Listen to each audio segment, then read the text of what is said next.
주띵커와 함께하는 오늘의 인문학 산책. 네이버 블로그 김종원 작가님과의 대화. 이렇게 최소 10년 반복하면 결국 잘 풀린다. 1. 나아지는 느낌이 전혀 들지 않아도 그냥 하라.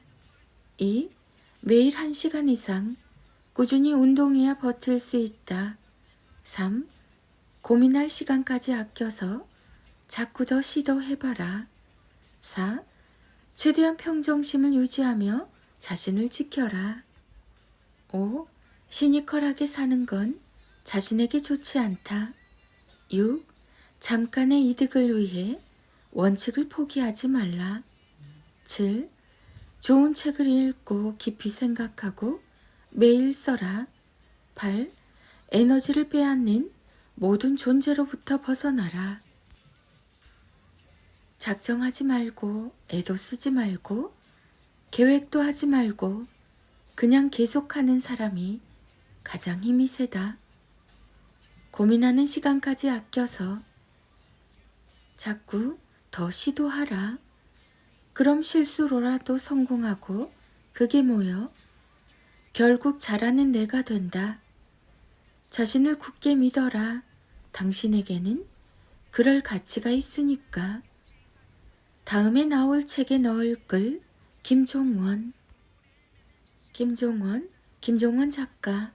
철학, 독서, 글쓰기 사색, 인문학, 강연, 강의 루틴. 이런 말투의 소유자는 인생에 도움이 안 된다. 1. 비꼬는 말투. 2. 기분을 망치는 말투. 3. 시비성 말투. 4. 비하하는 말투. 5. 무개념 말투. 6. 욕설이 섞인 말투. 7. 가르치는 말투. 말투는 그 사람이 평생을 살아온 일상의 기록이자 합이다.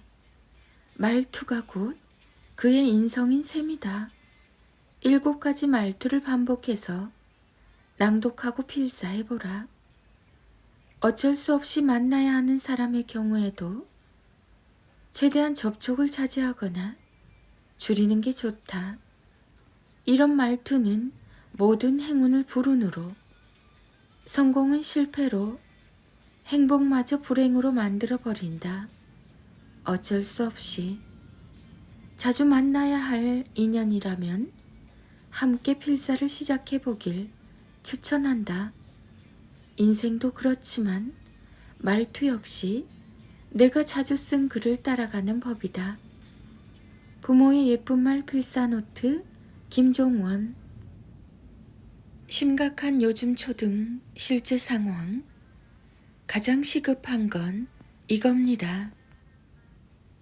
실제 한 초등학교에서 진행했던 마음 건강 관련 실태조사에서 초등 4, 5학년 아이들이 한 대답입니다.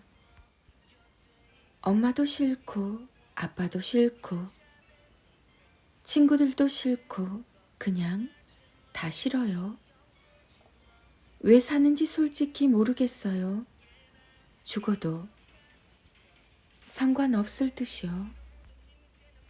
A양은 친구들과 자기를 비교했을 때 가정 환경도 성적도 외모도 다 뒤떨어지는 것만 같아서 그게 너무 싫고 그것 때문에 거짓말을 계속하게 된다고 털어놓았습니다.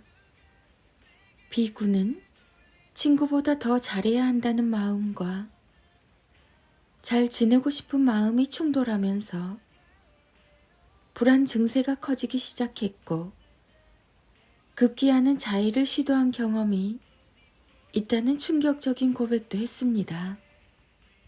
혼자 마음의 병을 키우는 아이들이 늘고 있습니다.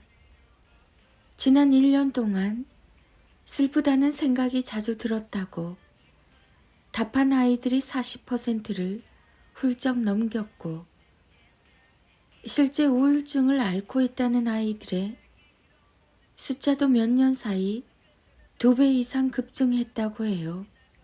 불안이나 우울한 감정을 조절하지 못해서 교실 안에서 큰 문제로 불거지는 사례도 빈번해졌다고 합니다.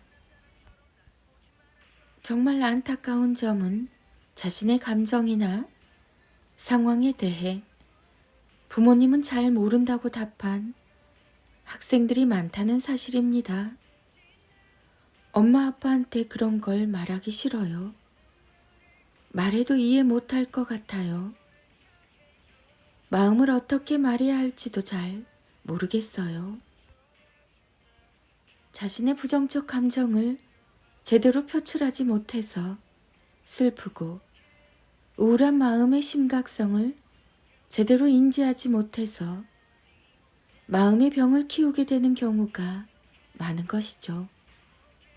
이런 상황에서 부모가 할 수 있는 역할은 아이의 변화를 주의 깊게 관찰하고 아이들이 겪는 감정적 어려움에 공감해주고 지지해주는 일일 거예요.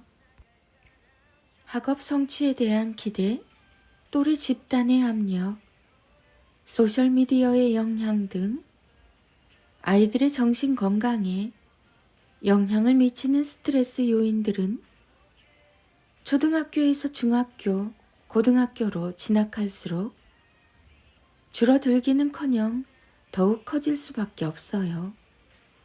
아이들의 마음 면역력을 초등학교 때부터 챙겨주는 것이 중요할 수밖에 없는 이유입니다. 아이가 학교 성적 문제든 친구와의 관계 문제든 혼자 끙끙 앓으면서 동굴에 들어가지 않고 필요할 때는 적절히 표현하면서 슬기롭게 대처할 수 있도록 하려면 내면을 단단하게 다 잡는 습관을 어릴 때부터 키울 수 있도록 도와주세요. 자기 자신을 타인과 비교하며 자신감을 잃지 않는 아이, 부당한 상황에서 자신을 탓하며 나약해지지 않는 아이, 미리 앞서서 걱정하거나 불안해하지 않는 아이, 우울감에 잠식되어 불행이라는 나무를 키우지 않는 아이, 이런 단단한 아이의 곁에는 언제나 든든한 부모가 있음을 기억해 주세요. 아이를 위한 부모의 단단한 마음 그대로 아이의 마음에도 단단한 말을 전해주세요. 불안의 시간을 건너는 10대 아이에게 꼭 들려주고 싶은 단단한 말. 김종원 작가님의 너에게 들려주는 단단한 말. 자녀들의 인문학 인력 낭송이 이어집니다. 김종훈의 초등필서 인력 365 정각 틀림없는 바로 그 시각. 시간 약속을 지키는 건 참 중요하죠. 정해진 시간에 일어나는 건 나와의 약속이기도 해요. 아침에 제때 일어나기가 쉽지는 않지만 나는 늘 노력하며 정각에 일어날 거예요.